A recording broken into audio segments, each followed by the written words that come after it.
Assalamualaikum warahmatullahi wabarakatuh. Perkenalkan, saya Dia dengan NIM 211062 dari tingkat 1 kelas 1B. Baiklah, di sini saya akan memperkenalkan alat curet beserta fungsinya. Baiklah, yang pertama ada sendok curet yang digunakan untuk mengumpulkan atau mengeruk sisa hasil konsepsi, sisa plasenta. Kemudian yang kedua ada abortus tang yang digunakan untuk mengeluarkan jaringan sisa hasil konsepsi.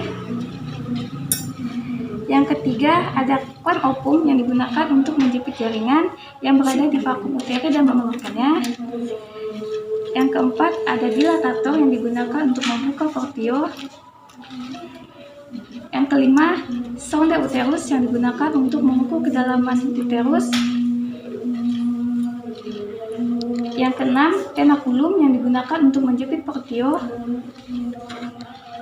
Yang ketujuh tampon tang yang digunakan untuk membersihkan portio. Dan yang terakhir ada spiculum sim yang digunakan untuk membuka liang vagina dan melihat portio. Selanjutnya ada alat pemasangan AKDR atau IUD. Baiklah, di sini spiculum cocok bebek yang digunakan untuk membuka liang vagina dan melihat portio. Kemudian di sini ada tampon tang yang digunakan untuk membersihkan portio. Yang ketiga ada tenakulum yang digunakan untuk menjepit portio.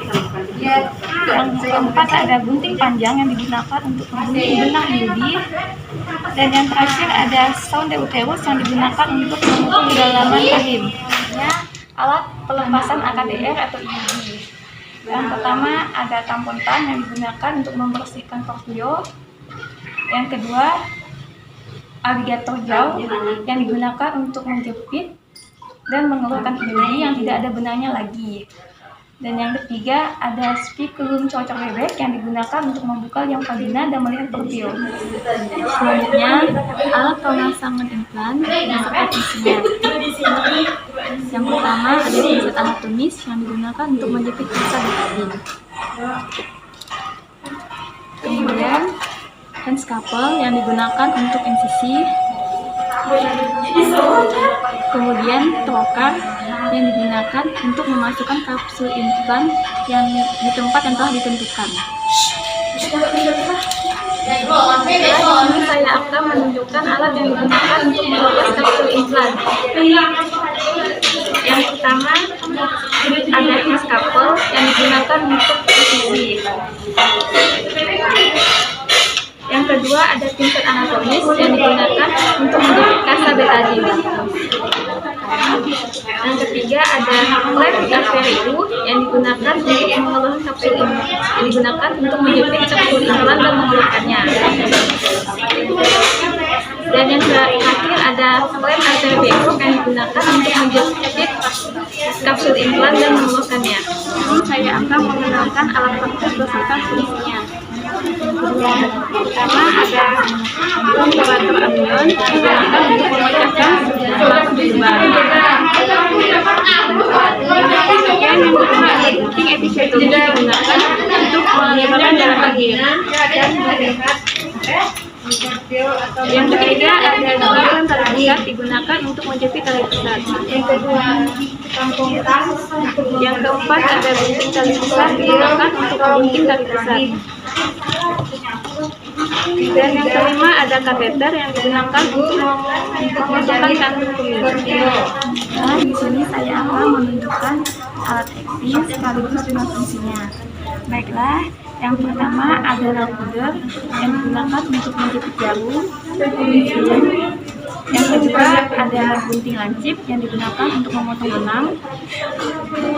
Ketiga ada pinset chirurgis yang digunakan untuk menjepit jaringan. Yang keempat ada nail yang digunakan untuk menjahit otot dan kulit bagian luar. Setelah di sini saya akan menunjukkan alat yang digunakan pada pemeriksaan kehamilan. Yang pertama ada timbangan yang digunakan untuk menimbang berat badan.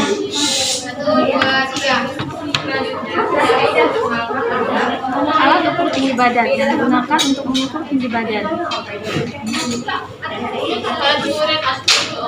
pita lila yang digunakan untuk memonitor status gizi pasien.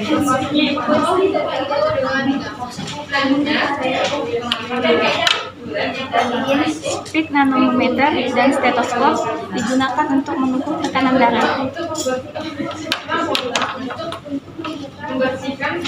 Perkusi atau hammer digunakan untuk memeriksa refleks patella.